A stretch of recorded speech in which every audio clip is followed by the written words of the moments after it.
안녕하세요. 고경란 전도사입니다. 날마다 말씀과 함께 오늘의 본문은 예레미야 51장입니다.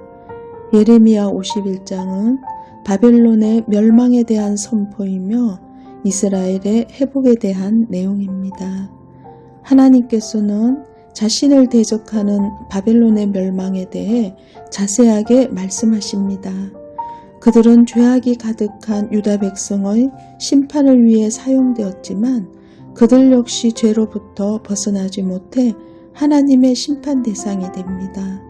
사실 바벨론은 고대 근동의 대제국을 형성해 상상할 수 없는 부흥을 누렸지만 느부갓네살의 통치 이후 쇠락하기 시작해 70년을 끝으로 부흥의 종지부를 찍습니다. 그들은 하나님의 기질로 멸망당하게 되는데 성경은 바벨론의 파멸을 남겨진 유다 백성의 공의를 드러낸 일로 해석합니다. 사실 바벨론이 멸망함으로 본국에 돌아오게 된 유다 백성은 의로운 자들이 아니었습니다. 하지만 그들은 자신들의 공로가 아닌 하나님의 은혜로 의를 덧입고 죄사함의 은혜와 더불어 의롭게 되는 축복도 누리게 됩니다. 이처럼 하나님의 백성은 자신이 누리는 은혜가 전적으로 하나님의 주권에 의한 것임을 기억해야 합니다. 언제나 하나님의 통치 가운데 거하며 하나님의 일을 선포하는 삶이 되기를 소망합니다. 하나님께서 바벨론을 파괴하실 때 사용하시는 철퇴와 관련된 노래가 이어집니다. 하나님께서는 자신의 능력과 지혜, 명철로 천지 만물을 창조하신 유일하신 하나님이십니다.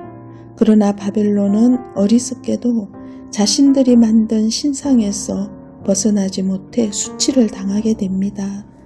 하나님께서는 우상 숭배를 인간 스스로 신을 만들고 섬기는 행위이자 창조주 하나님을 대적하는 행위로 규정하셨습니다.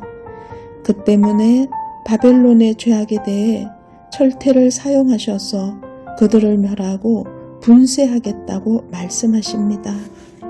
누가 하나님의 손에 쥐어진 철퇴인지에 대해서는 학자들마다 여러 이견이 있지만 말씀은 하나님의 철퇴로 인해 이스라엘의 남은 자가 왕적 위상을 갖게 될 것을 안내합니다. 이는 이스라엘과 바벨론의 위상이 바뀌게 된다는 의미로 결국 모든 것을 주관하시는 분은 하나님이심을 알려줍니다. 그러므로 창조주이며 통치자이신 하나님의 뜻을 바로 세울 때 심판의 대상에서 벗어나 수치를 당하지 않게 된다는 것을 기억하며 살아가길 바랍니다. 바벨론은 이스라엘을 심판하기 위한 도구로 쓰였지만 결국 그들의 패역과 죄로 인해 하나님의 심판을 받습니다. 하나님께서는 바벨론을 멸망의 산이라고 부르시며 하나님의 원수라고 하십니다. 그들의 범죄와 교만이 극에 달했기 때문에 하나님께서는 열방을 동원해 바벨론을 심판하시기로 작정하셨습니다. 바벨론을 타작마당이라고 표현한 부분을 통해 바벨론을 향한 심판의 긴급함을 알 수 있습니다. 농부가 타작마당의 곡식을 밟듯이 군대가 바벨론에 들어가 타작하듯 짓밟을 때가 온다는 뜻입니다. 결국 바벨론은 유다 백성의 호소대로 유다의 고통을 준 것에 대해 보복을 당하며 사람이 거주할 수 없는 황폐한 땅이 됩니다. 하나님께서는 모든 나라를 통치하시며 자신을 경외하지 않은 백성을 철저하게 징계하십니다. 또한 자기 백성의 호소에 귀 기울이시며 현재의 고난을 미래의 소망으로 바꾸십니다. 그러므로 믿음의 자녀는 하나님께서 열어가실 미래를 기대하며 말씀에 순종하며 살아가야만 합니다. 하나님께서는 바벨론을 심판하실 때 유다 백성의 송사를 듣고 심판하신다고 말씀하십니다. 이것은 유다 백성의 호소를 들으신 하나님께서 대신 원수를 갚아주신다는 뜻입니다.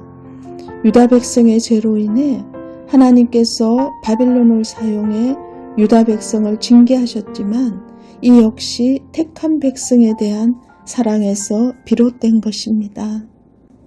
결국 하나님께서는 죄로 가득한 바벨론을 황폐하게 하시고 그 성읍에 거주하는 사람이 없게 하십니다. 또한 유다 백성에게는 바벨론에서 탈출해 여호와의 진노로부터 피할 것을 말씀하십니다.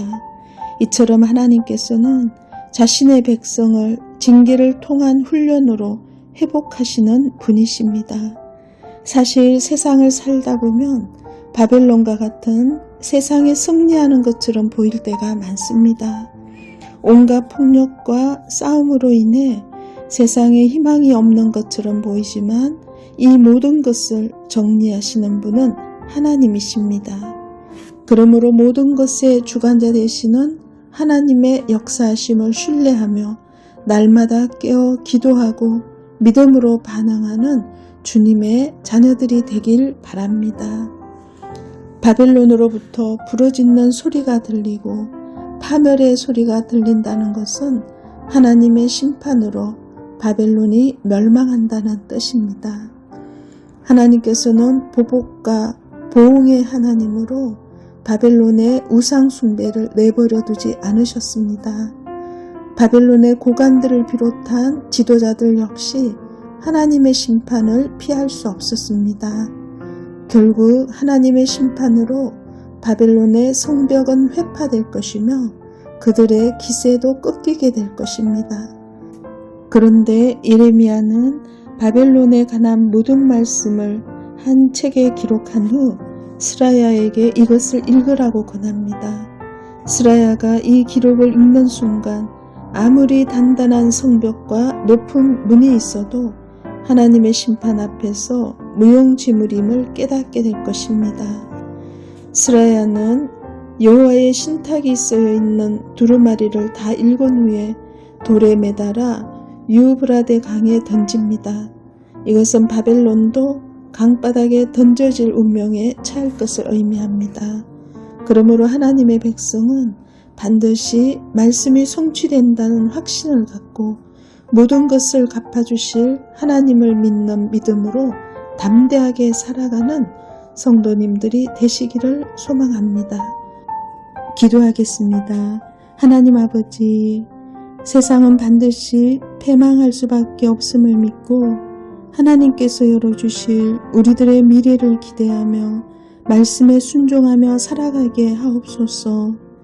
수시로 하나님을 떠나는 우리들이지만 빨리 돌이키게 하시고 오직 하나님의 은혜로 의롭게 되었다는 사실을 기억하고 일상을 삶을 통해 하나님의 일하심을 나타내는 하나님의 자녀들이 되게 하옵소서. 예수님의 이름으로 기도합니다. 아멘.